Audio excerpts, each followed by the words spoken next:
नमो बुद्धाय. जय भीम. मित्र हो, मागील भागामध्ये आपण भगवान बुद्ध आणि त्यांचा धम्म तृतीय खंड भाग चौथा अधम्म म्हणजे काय यामधील धर्मग्रंथाचे केवळ पठण म्हणजे धर्म नव्हे याचे आपण वाचन, श्रवण आणि मनन केले होते.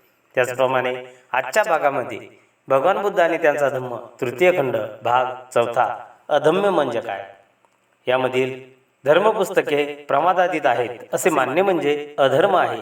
याचे वाचन, श्रवण आणि मनन आपण करणार आहोत. व्हिडिओ शेवटपर्यंत पहा. 8. धर्मपुस्तके प्रमादातीत आहेत असे मानणे म्हणजे अधर्म आहे. वेद हे केवळ पवित्र आहेत एवढेच नव्हे तर ते स्वतः प्रमाण आहेत असे ब्राह्मण उद्घोष करीत होते. वेद हे केवळ स्वतःप्रमाणे आहेत एवढेच नव्हे तर ते प्रमादातीत आहेत असे ब्राह्मण म्हणत. ब्राह्मणांच्या त्या मुद्द्याला भगवान बुद्धांचा विरोध होता. वेद पवित्र आहे, स्वतः प्रमाण आहे आणि वेद प्रमादातीत आहे या तीनही गोष्टी भगवान बुद्धांनी नाकारल्या आहेत. त्यांच्यासारखी भूमिका पुष्कळ धर्मोपदेशकांनी घेतली होती. तथापि आपल्या तात्विक दर्शनाला ब्राह्मणाकडून संमती आणि सन्मान मिळावा यासाठी त्यांनी पुढे वेदविरोधी भूमिकेचा त्याग केला. परंतु भगवान बुद्धाने या बाबतीत कधीच पाऊल मागे घेतले नाही.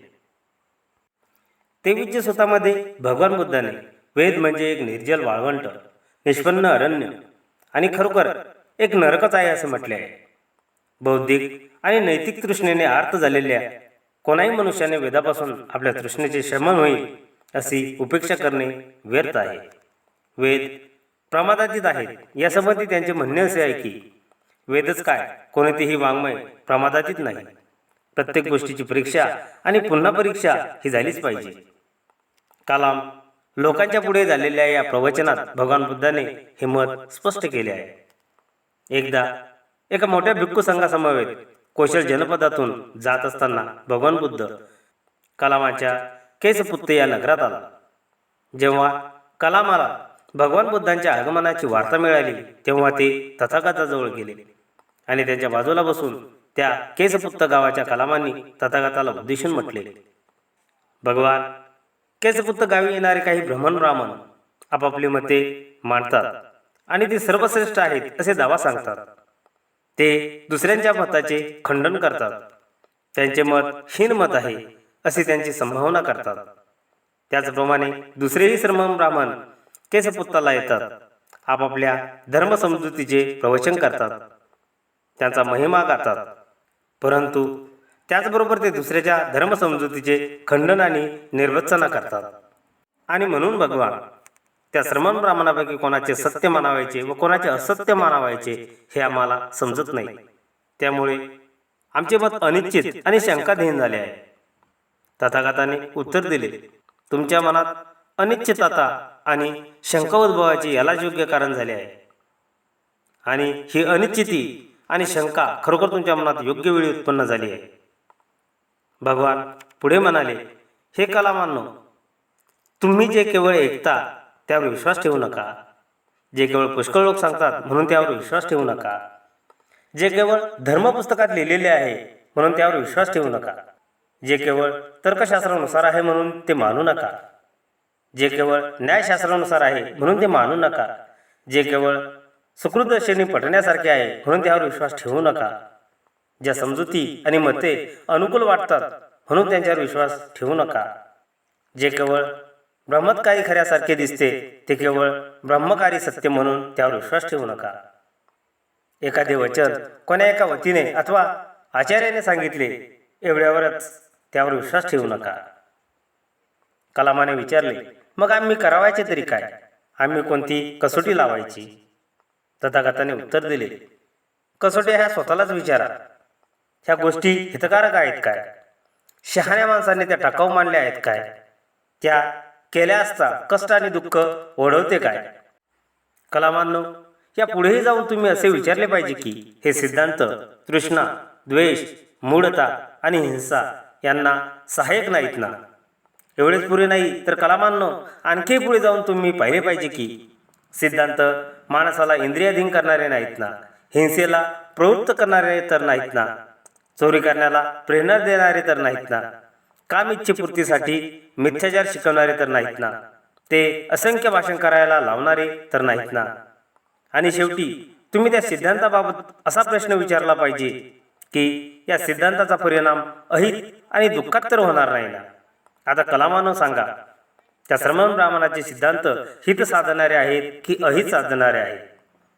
कलामांनी उत्तर दिले, भगवान ते अहिताकडे नेणारे आहेत. ते लाभकारक आहेत की हानिकारक आहेत? भगवान ते हानिकारक आहेत. ते निंद आहेत काय? कलामाने उत्तर दिले, भगवान ते निंद आहेत. शहाण्या माणसांना ते मान्य आहेत की त्यांच्या मते ते निषिद्ध आहेत? शहाणी माणसे त्यांना टाकाऊ समजतात. होय भगवान, त्यांचे पर्यवसान कष्टात आणि दुःखात होते काय? होय भगवान, त्यांचे पर्यवसान कष्टात आणि दुःखात होते. जे धर्मग्रंथ असले सिद्धांत शिकवतात ते तुमच्या मते स्वतःप्रमाण आणि प्रमादित ठरतात काय? नाही. कलामाने उत्तर दिले, भगवान ते स्वतःप्रमाण आणि प्रमादाधित ठरत नाही. आणि कलामानो, मीही नेमके हे सांगतो आहे. मीही हेच म्हणालो आहे. जे केवळ एकीव आहे, परंपरागत आहे, ज्यात केवळ वादविवादाची कुशलता आहे किंवा तर्काची सूक्ष्मता आहे, तेवढ्यावरून त्यावर विश्वास ठेवू नका. जे केवळ वरवर पाहता विश्वसनीय वाटते म्हणून मानू नका. ज्या समजुती आणि दृष्टिकोन केवळ अनुकूल वाटतात म्हणून स्वीकारू नका. ते केवळ श्रमण ब्राह्मणाचे शब्द आहेत म्हणून त्यावर भाळून जाऊ नका. जेव्हा तुम्हाला आत्म अनुभवाने वाटेल की ह्या गोष्टी अहितकार, दोषार्ह, सुज्ञाने निषिद्ध ठरविलेल्या किंवा परिणामी कष्टात आणि दुःखात नेणाऱ्या आहेत, तेव्हा त्या गोष्टीचा तुम्ही त्याग केला पाहिजे. भगवान फार छान, फार छान. आम्ही भगवंताला आणि त्याच्या धम्माला शरण आलो. आपले उपासक म्हणून भगवान आमचा स्वीकार करावा. आजपासून आमरण आम्ही भगवंतांना शरण आलो आहे. भगवान बुद्धाच्या ह्या विचारसरणीचा सारांश अगदी स्पष्ट आहे. कोणाचीही शिकवण ती अधिकारी आहे म्हणून स्वीकारू नका. ती धर्मग्रंथ निर्विष्ट आहे, ज्यात तर्काची सूक्ष्मता आहे किंवा तिचे बाह्यरूप ग्राही आहे म्हणून ती मानू नका. उपदेशिलेले विचार किंवा दृष्टिकोन अनुकूल वाटतात, ते बाहेरून सत्यरूप दिसतात किंवा ते कोणा महान आचार्याचे आहेत म्हणून त्यावर विश्वास ठेवू नका. उपदेशिलेले विचार किंवा दृष्टिकोन हितकर आहेत की निंदनीय आहेत, सदोष आहेत की काय, ते कल्याणकारक आहेत की अकल्याणकारक आहेत, याचा विचार करा.